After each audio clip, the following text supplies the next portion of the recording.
Part 7 की starting में हमें जिन को दिखाया जाता है जो यूएन से बोल रहा होता है कि मैं पूरे आटे से कवर हो चुका हूँ, तो क्या तुम मेरी हेल्प करोगी इसे धोने में। तो यूएन बोलती है कि इसे धोने की जरूरत नहीं है, जहाँ पे आटे लगा है सिर्फ वहाँ पे पैड करो, और वैसे भी तुम्हें मेरी हेल्प की क्या ज़रूरत। तो जिन बोलता है कि मैं तुम्हें एक क्लीन हार्ट देना चाहता हूँ इसलिए। तो यूएन बोलती है कि अपना टाइम मेरे ऊपर वेस्ट करना बंद कर दो क्योंकि मुझे जवान लड़के पसंद नहीं, और इतना बोल के वहाँ से जाने लगती है। तो जिन उसका हाथ पकड़ लेता है, तो यूएन उससे बोलती है कि मुझे जाने दो, लेकिन जिन जाने नहीं देता। तभी यूएन उसके हाथ पे मारने लगती है। अब हमें दिखाया जाता है कि यूएन चूशिया अपने नए रेस्टोरेंट की तैयारी कर रहे होते हैं। सारी तैयारी करने के बाद वो लोग गेट पे आते हैं, बोलते हैं कि वेलकम टू समर टाइम, लेकिन वहाँ पे कोई भी कस्टमर नहीं होता। तो चूशाय बोलती है कि कोई भी कस्टमर अभी तक नहीं आया। तो यूएन बोलती है कि हमें कुछ डिस्काउंट देना चाहिए। तो चूशाय बोलती है कि कितना। तो यूएन बोर्ड पे डिस्काउंट लिख के फिर से चिल्लाने लगती है। अब हमें 10 बजे का सीन दिखाया जाता है जहाँ पे चूशाय बोल रही होती है कि अभी तक कोई क्यों नहीं आया। तो यूएन बोलती है कि मुझे ऐसा लगता है कि शायद अभी लोग सो के ही नहीं उठे। तो चूशा बोलती है कि 10 बज रहे हैं, कोई क्यों नहीं सो के उठेगा। तो यूएन बोलती है कि जब वो उठेंगे तो वो खुद ब खुद हमारी शॉप पे आ जाएंगे। तभी चूशाई की नज़र रोड पे पड़ती है जहाँ पे वो बहुत सारे मोटरसाइकिल्स को देखती है और बोलती है क्या यहाँ पे जितने के पास मोटरसाइकिल है वो सब यूनिफॉर्म पहनते हैं। यूएन बोलती है कि वो सब प्रोडक्ट डिलीवरी करने जा रहे हैं। तो चूशाई बोलती है क्या होता है। तो यूएन उसे उसके बारे में बताने लगती है। तभी वहाँ एक डिलीवरी बॉय आ जाता है। तो चूशाई सोचती है कि वो कस्टमर है और उन्हें ग्रीट करने लग जाती है। तो यूएन बोलती है कि वो हमारा कस्टमर नहीं है। तभी वो आदमी एड्रेस पूछने लगता है। तो यूएन उसे एड्रेस बता देती है। चूशाई बोलती है कि आज सुबह से हमारा कुछ भी सामान नहीं बिका। तभी वहाँ जिन आता है, बोलता है कि मैं तुम्हारा सारा सामान खरीद लूंगा। तो चूशाई यूएन से बोलती है कि तुम्हारा फैन बॉय यहाँ आ चुका है। तो हमें जिन दिखाया जाता है जो सामान बेच रहा होता है। वहीं दूसरी तरफ चूशिया कुछ सोच रही होती है। तभी चूशिया बोलती है कि मैं प्रेसिडेंट वे से मिलने जा रही हूँ। तो यूएन बोलती है क्यों। तो चूशा बोलती है कि वो मेरे बॉयफ्रेंड थे तो उन्हें रेसिपी ज़रूर पता होगी, और इतना बोल के वहाँ से चली जाती है। उसके जाने के बाद जिन शायद अंक को बोलता है कि वो प्रेसिडेंट वे के साथ डेट पे जा रही है। जिनको देख लेती है और उसके पास आती है। अब हमें शूचाई दिखाई जाती है जो प्रेसिडेंट वे के ऑफिस पहुँच चुकी होती है। तभी वहाँ प्रेसिडेंट वे आते हैं। तो शूचाई से बोलती है कि मैं नहीं जानती थी कि तुम्हारी कंपनी इतनी ज़्यादा फेमस है, बाहर हर जगह तुम्हारी कंपनी के ऐड हैं। वैसे क्या तुम्हें पता है कि समर किस कैसे बनती है। तो प्रेसिडेंट वे बोलते हैं कि हाँ मुझे पता है, और क्या तुम मुझसे यही पूछने के लिए यहाँ पे आई हो। तो सूचाई बोलती है हाँ, क्योंकि मुझे बिल्कुल भी याद नहीं आ रहा कि वो कैसे बनता है, और मैं समर किस को फिर से बनाना चाहती हूँ, समर टाइम को फिर से फेमस करना चाहती हूँ। प्रेसिडेंट वे बोलते हैं कि ठीक है मैं तुम्हें बता दूंगा, लेकिन उससे पहले तुम्हें मेरी 3 चीज़ें पूरी करनी पड़ेंगी। तो सूचाई बोलती है अगर मैं उन्हें कर पाऊंगी तो मैं ज़रूर करूंगी, और नहीं कर पाई तो तुम भूल जाना। प्रेसिडेंट वे बोलते हैं कि ठीक है। तो सूचाई बोलती है कि तुम्हारी 3 विशेष क्या हैं।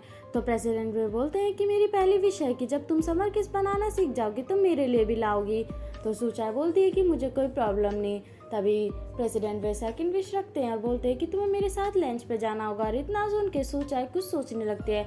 अब हमें शाओदंग दिखाया जाता है जहाँ पे उसे जिन की बात याद आ रही होती है, जहाँ जिन ने उसे बताया होता है कि सूचाई प्रेसिडेंट वे के साथ डेट पे गई होती है और वो अपने काम पे फोकस भी नहीं कर पाता।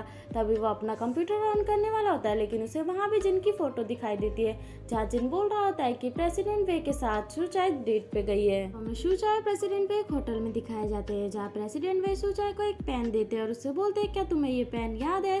तो सूचाई बोलती है कि मुझे नहीं याद। तो प्रेसिडेंट वे बोलते हैं कि ये पेन तुमने मुझे दिया था और इसका नाम लिटिल सन है। अब हमें शादंग के कलीग्स दिखाए जाते हैं जो शादंग से बोल रहे होते हैं क्या सूचाई कल यहाँ आएगी। तो शादंग कुछ बोलने वाला होता है, तभी उसका फ़ोन बजता है जिसमें सूचाई का मैसेज आया होता है। तो वो सारे कलीग्स वो मैसेज देखने लगते हैं। इसमें रेस्टोरेंट के बिल का मैसेज आया होता है। तो लियांग बोलता है कि ये जगह तो डेटिंग वालों के लिए बहुत फेमस है। तभी दाओ बोलता है कि मुझे याद आया कि सूचाई शादंग का कार्ड यूज़ कर सकती है, लेकिन क्या वो तुम्हारा कार्ड यूज़ करके किसी और पर्सन को डेट करने गई है। तभी लियांग बोलता है कि तुम्हें टेंशन लेने की ज़रूरत नहीं है, हम तुम्हारे साथ है। तो शादंग वहाँ से बिना कुछ बोले चला जाता है। अब हमें फिर से प्रेसिडेंट वे और सूचाई दिखाए जाते हैं जहाँ सूचाई प्रेसिडेंट वे से बोलती है कि तुमने कहा था कि तुम मुझे बताओगे समर किस कैसे बनता है। तो प्रेसिडेंट वे बोलता है कि मैं तुम्हें नहीं बता रहा।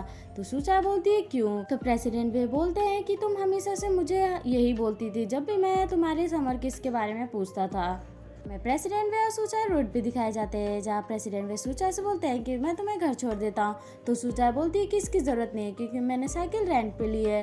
तो प्रेसिडेंट बोलते हैं कोई बात नहीं, मैं तुम्हें फिर भी छोड़ देता हूँ, लेकिन सुचाई वहाँ से चली जाती है। सुचाई के जाने के बाद प्रेसिडेंट वे के पास डायरेक्टर जो को कॉल आता है। वो बोलते हैं कि ये प्रोजेक्ट बहुत अच्छा है, तुम्हें इसके बारे में सोचना चाहिए। तो प्रेसिडेंट वे बोलते हैं कि मैंने इसके बारे में बहुत सोचा और मुझे ऐसा लगता है कि अब हमें साथ काम नहीं करना चाहिए, और इतना बोल के फोन कट कर देता है और बोलते हैं कि अब मुझे उस अंधेरे में वापस नहीं जाना। अब हमें सुचाई और युएन दिखाई जाती है, जहाँ युएन सुचाई से बोलती है क्या ये तरीका काम आएगा।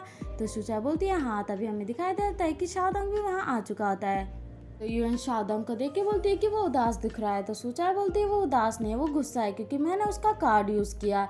ना सुनते ही युएन चली जाती है। युएन के जाने के बाद सुचाई बोलती है कि मैं एडमिट करती हूँ कि मैं रेस्टोरेंट में गई थी और तुम्हारा कार्ड भी यूज़ किया। शाओदोंग बोलता है कि अपने एक्स बॉयफ्रेंड को डेट करने के बाद क्या तुम्हें कुछ भी याद आता है। सुचाई बोलती है कि तुम्हें ये सब कैसे पता, और वैसे भी छोड़ो, वहाँ का खाना बहुत अच्छा था और मुझे बाद में पता चला कि प्रेसिडेंट वे को नहीं पता कि समर किस कैसे बनता है। तो शाओदोंग बोलता है कि एटलीस्ट चलो तुम्हें कुछ तो पता चला। सुचाई बोलती है कि आज हम हाफ प्राइस में बेच रहे, क्या तुम कुछ खरीदना चाहोगे।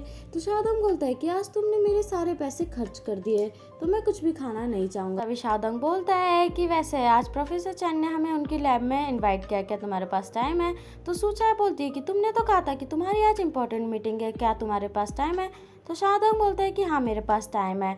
अब हमें सुचाई प्रोफेसर चैन के लैब में दिखाई जाती है, जहाँ उसका चेकअप हो रहा था। तो प्रोफेसर चैन बोलते हैं क्या तुम अब अच्छा फील कर रही हो। तो शाओदोंग बोलता है कि क्यों अच्छा फील नहीं करेगी, जब उसने आज सारे पैसे वाइन और खाने पे खर्च कर दिए। तो सुचाई उसकी तरफ वियर्ड लुक देने लगती है। प्रोफेसर चैन बोलते हैं कि तुम्हें इस ब्रेसलेट का ध्यान रखना होगा, किसी भी अनजानी जगह पे जाने से बचना होगा। तो शाओदोंग बोलता है कि बिल्कुल सही कहा कि किसी भी अनजानी जगह पे जाने से बचना होगा, और वो भी किसी स्ट्रेंजर के साथ। सुचाई बोलती है कि तुम अभी भी अपसेट हो क्योंकि मैं वे के साथ बाहर खाना खाने गई थी। तो शाओदोंग बोलता है कि मैं और अपसेट, और वैसे भी टाइम के साथ लोग भी चेंज हो जाते हैं, ज़रूरी नहीं है कि जो मेमोरी बहुत साल पहले हो वो अभी तक रियल हो। तो क्या मैंने सही कहा प्रोफेसर चैन। तो प्रोफेसर चैन बोलते हैं कि हाँ बिल्कुल सही कहा। तभी प्रोफेसर चैन के पास एक आदमी आता है। प्रोफेसर चैन बोलते हैं क्या तुमने सारी खिड़कियाँ और दरवाजे बंद कर दिए हैं। तो वो आदमी बोलता है कि हाँ मैंने सब कुछ बंद कर दिया है, आपकी पत्नी अंदर आ ही नहीं पाएगी। तो प्रोफेसर चैन बोलते हैं कि तुम्हारा क्या मतलब मेरी पत्नी। तभी वहाँ हमें आंटी वे दिखाई जाती है, जो बोल रही थी कि मैं। आंटी वे को वहाँ देख के सुचाई और शाओदोंग शॉक्ड हो जाते हैं। तभी आंटी वे अंदर आती है और बोलती है कि ऐसा कोई दरवाज़ा नहीं जो मुझे रोक सके, और वो भी तुम्हारे दिल तक जाने के लिए।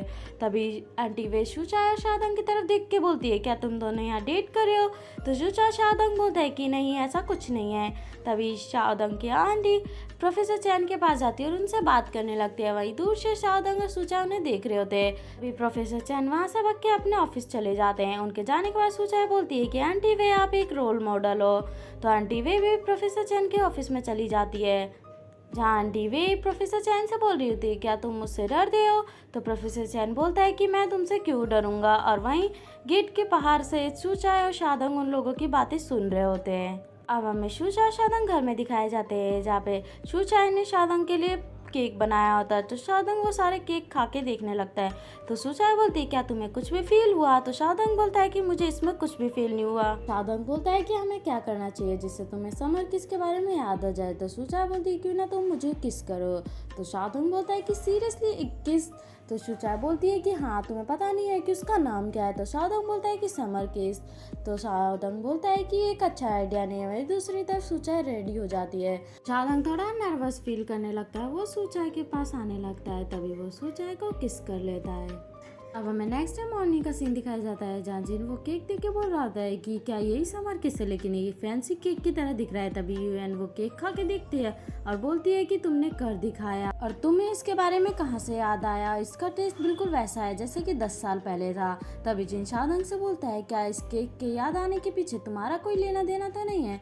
तो शाओदोंग बिना कुछ बोले वहाँ से चेयर पर जाके बैठ जाता है। जिन शाओदोंग के पास आता है और उससे बोलता है कि इसका टेस्ट तो बिल्कुल तुम्हारे घर जैसा है। अब हमें फ्लैशबैक सीन दिखाया जाता है, जहाँ पे शाओदोंग के डैड शाओदोंग का बर्थडे सेलिब्रेट कर रहे होते हैं। वहाँ पे हमें वही सेम टू सेम केक दिखाया जाता है। अब हमें ब्रदर शुई शाओदोंग दिखाए जाते हैं, जहाँ ब्रदर शुई शाओदोंग से बोलते हैं क्या तुम्हें याद है जिस ऐप पे हमने मिलके काम किया था। तो शाओदोंग बोलते हैं हाँ। तो ब्रदर शुई बोलते हैं कि वो ऐप हैक्ड हो चुका है और उसे सिर्फ उसका डेवलप सॉल्व कर सकता है, तो तुम क्या उसे सॉल्व कर सकते हो। शाओदोंग बोलता है कि मैं तो अभी नया हूँ जिसे ज़्यादा ट्रेनिंग की ज़रूरत है। हमें प्रोफेसर चैन का स्टाफ मेंबर शादंग के घर के बाहर दिखाया जाता है, जहाँ पे वो शू चाय पे कोई एक्सपेरिमेंट करने आया होता है। और यहीं पे हमारा ये पार्ट खत्म हो जाता है। तो मिलते हैं नेक्स्ट पार्ट में, जब तक के लिए बाय।